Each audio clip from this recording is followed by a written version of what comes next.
তো বন্ধুরা, আগের পার্টে আমরা ভূতের রাজা দিলবরে ঢোকার মুহূর্ত পর্যন্ত দেখিয়েছিলাম। আবারও শুরু হচ্ছে পার্ট 2। তো হেই গাইস, কেমন আছো তোমরা সবাই? আশা করছি তোমরা সবাই খুব ভালো আছো। তো আমি তোমাদের সেই রতন তো নিয়ে চলে এলাম পার্ট 2। ভেতরে ঢুকেই প্রথমে চোখে পড়লো দারুণ একটা থিম আর অসাধারণ পরিবেশ। পুরো রেস্টুরেন্টের ভূতের থিম সাজানো, যা একেবারে অন্যরকম একটা অভিজ্ঞতা দেয়। এরপর আমরা অর্ডার করলাম খাবার। খাবারের স্বাদ ছিল বেশ ভালো, আর পরিবেশটা এত সুন্দর ছিল যে খেতে খেতে সময়ই কখন পেরিয়ে গেল কিছু বুঝতেই পারলাম না।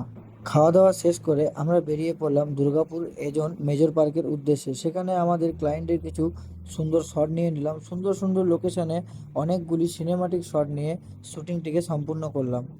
শ্যুট শেষ করে আমরা স্টুডিওতে ফিরে এসে একটু রেস্ট নিলাম। তারপর আবারও গাড়িতে চেপে আমরা প্রাকৃতিকের পরিবেশ উপভোগ করতে করতে চলে গেলাম ঝাঁঝরা সিন্দুর পার্কে। সেখানে পৌঁছে আমরা গাড়ি থেকে ক্যামেরার ব্যাগগুলো বের করে নিলাম।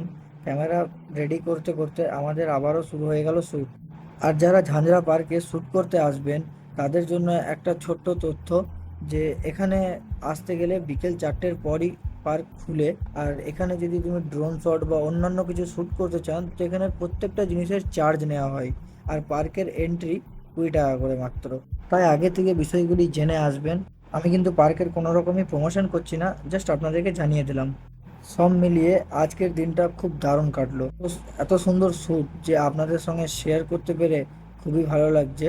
আজকের ব্লগটা এখানেই শেষ করলাম। ভিডিওটি যদি ভালো লেগে থাকে অবশ্যই লাইক কমেন্ট শেয়ার করবেন, এবং এরম আরও ব্লগ পেতে হলে রতন ভিডিওস চ্যানেলটিকে সাবস্ক্রাইব করে রাখবেন। চলো, দেখা হচ্ছে আবার কোনো একটা নতুন ব্লগে। চলো, ততক্ষণের জন্য বাই।